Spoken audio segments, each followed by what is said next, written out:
L-ikbar sors popolari għall-informazzjoni jibqa' televiżjoni b'47%, Facebook eżatt wara. Dawn l-istatistiċi fost l-oħrajn ħarġu minn kampjuni ta' surveys illi saru għall-Istat tan-Nazzjon ta' din is-sena fejn il-professur Vincent Marmara spjega li tema prinċipali kienet l-edukazzjoni. L-istħarriġ wera li l-aktar sors popolari għall-informazzjoni baqa' televiżjoni u l-gazzetta stampata hija l-inqas sors li l-Maltin jirrikorru għalih. Mill-istħarriġ ħareġ kif hemm diskrepanzi fejn jidħlu l-etajiet b'Instagram u Facebook jibqgħu l-aktar sors użat fost iż-żgħażagħ u TikTok fit-tielet post qabel it-televiżjoni. L-aktar pjattaforma ta' midja soċjali użata mill-Maltin hija Facebook bi 78%. Fost ir-riżultati li ħarġu derbiċċar kif il-familja da part integrali tas-soċjetà Maltija b'76% jisħqu li qabel deċiżjoni importanti huma jikkunsidraw il-qagħda familjari tagħhom minn aspett reliġjuż imbagħad 91% tal-Maltin saħħu li jemmnu falla b'5% biss jgħidu li ma jemmnu f'xejn.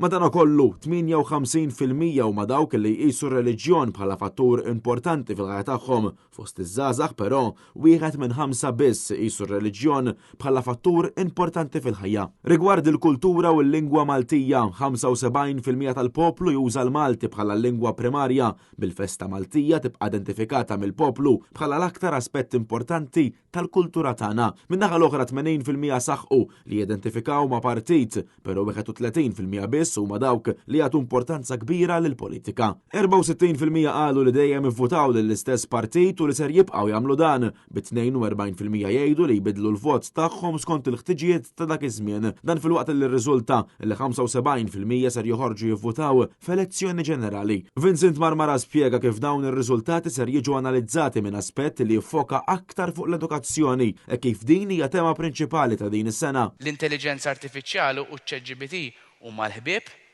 jew l-edewwa tal-missjoni universitarja u l-moħħ kritiku.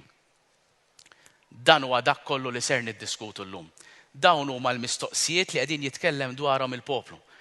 Imma qabel mal-kelliema l-poplu l-esperti jiddiskutu l-istat tan-nazzjon kif nagħmlu dejjem, bla eċċezzjoni. Bdejna billi tajna stampa ta' minnu l-poplu u dak li jiddefinixxih mill-aspett xjentifiku. Il-konferenza nfetħet mill-President ta' Malta Mirjam Spiteri de Bono u l-President tal-Parlament Ewropew Roberta Metsola għamlet kollegament virtwali. Ispjegat kif l-edukazzjoni hija lodda li twassal għall-iżvilupp u l-pedament ta' kollox. Apparti minn hekk Metsola appellat ukoll għal bidliet fil-Kostituzzjoni u kif nistgħu naġġornaw il-parti b'referenza għax-xogħol sabiex tirrifletti l-ħtiġijiet tal-lum.